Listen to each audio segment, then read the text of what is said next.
ये पीड़ा नहीं आने दूंगा। हमारा गौवंश तरस रहा, तड़प रहा।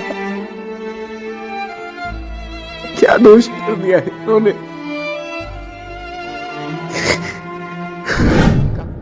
मैं सपने में गौवंश बना।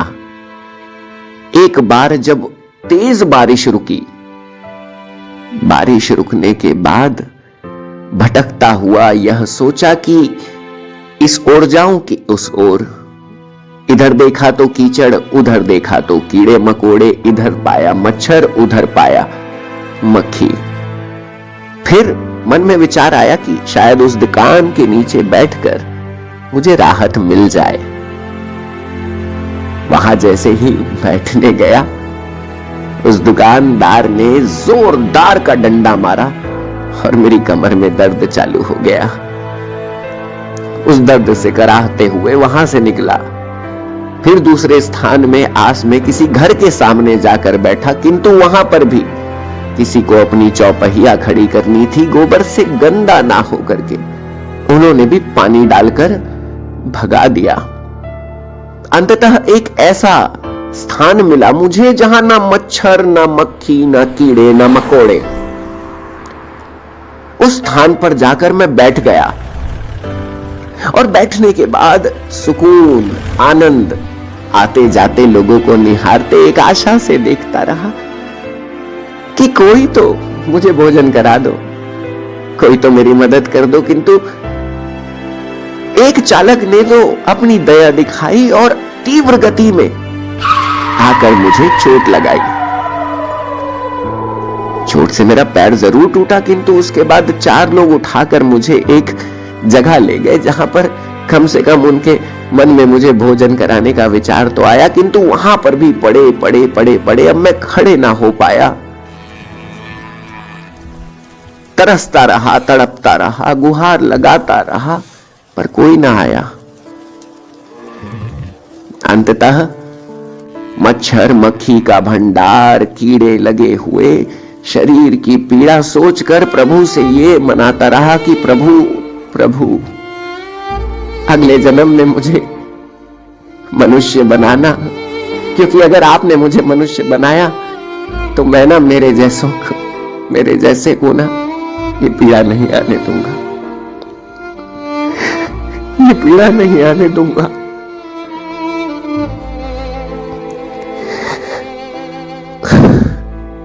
आज क्या क्या भूल है हमारे परिवार की? हमारा गौवंश तरस रहा, तड़प रहा। क्या दोष कर दिया है इन्होंने?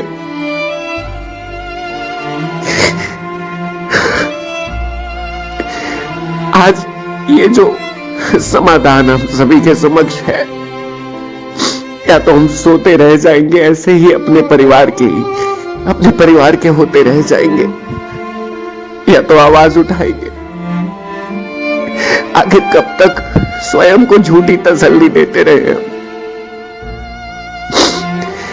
50, 60, 70 गौ माताओं में 2, 4, 5 गौ माता की सेवा करके खुद की पीठ थपथपाते रहेंगे। गौ माता की हत्या की सूचना मिलने के बाद कब तक झूठी तसल्ली देंगे कि हाँ हमने तो प्रयास किया, हमने पुलिस को फोन किया, हमने इससे बात की, उससे बात की। क्या हुआ? 100 गौवंश प्राण त्याग दिए तो 10 तो बच गए। कब तक ये तसल्ली, कब तक? आज ना ये जीवन इस पीड़ा के साथ भी ना सौभाग्य सा लगता है मित्रों, क्योंकि लाखों करोड़ों अरबों लोगों में से चुनकर अगर मां ने ये पीड़ा हृदय में दी है और आज ये आवाज उठी है, तो यहां पर ना युद्ध करते करते प्राण त्यागना भी सौभाग्य लगता है। आपको प्राण नहीं त्यागना है, आपको किसी से युद्ध नहीं करना है, आपको किसी से दुश्मनी नहीं देनी है, किंतु आपको एक बात को लेकर हटी अवश्य बनना है, प्रश्न अवश्य पूछना है सरकार से कि आखिर क्यों हो रहा है। जो सबसे बड़ी निरपराध है उनके साथ इतना अत्याचार हमारे ही भारत देश में आखिर क्यों हो रहा है।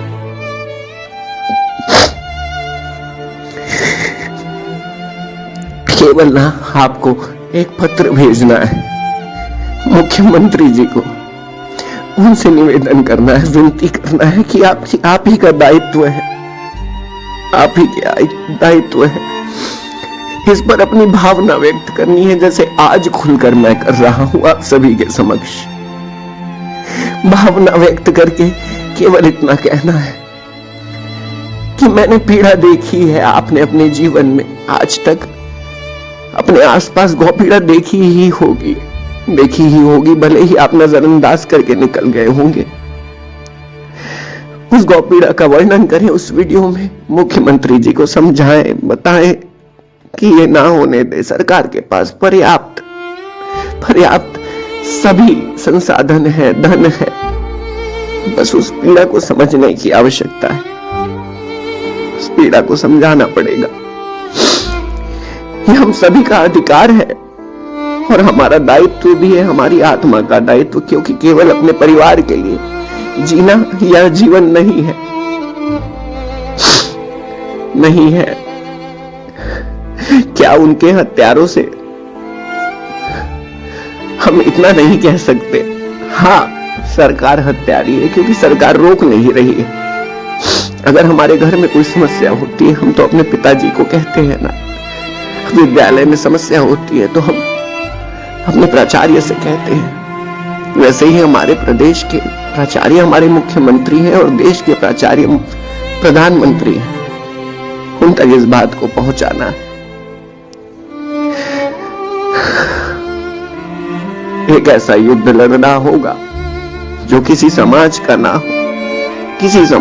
हो, आज हमने समाज को ऐसा बना दिया है कि युद्ध का, न्याय का ठेका हमने केवल किसी संगठन तक सीमित रख दिया है, किसी पार्टी तक, किसी दल तक। और दुर्भाग्य की बात है कि आज ये जो प्रदर्शन है ये ढोंग सा बन गया है, राजनीतिक प्रपंच बनकर रह गया है, जबकि असल उद्देश्य प्रदर्शन का अन्याय से न्याय का होता है, असत्य से सत्य का होता है, अज्ञान से ज्ञान का होता है। अब जाग जाओ मित्रों, अब जाग जाओ, इससे पहले सर्वनाश हो जाए।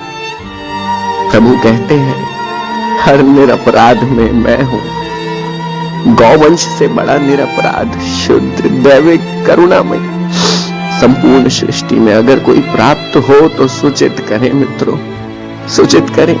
मैं भी मिलना चाहूंगा।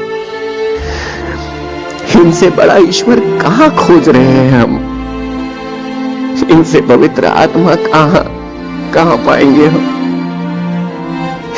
इनके लिए संघर्ष करते करते आज प्राण भी त्यागना है ना, ये शरीर तत्पर है। आपको युद्ध नहीं करना है, एक प्रयत्न तो कीजिए अपने हृदय तल से। अगर आपके हृदय तक यह पीड़ा पहुंची है तो औरों को जगाइए, और एक अंतिम बात आप सभी के समक्ष, अगर यह संदेश आपको 1 सितंबर के बाद मिला तो परिणाम किसी और से पता कर लीजिएगा।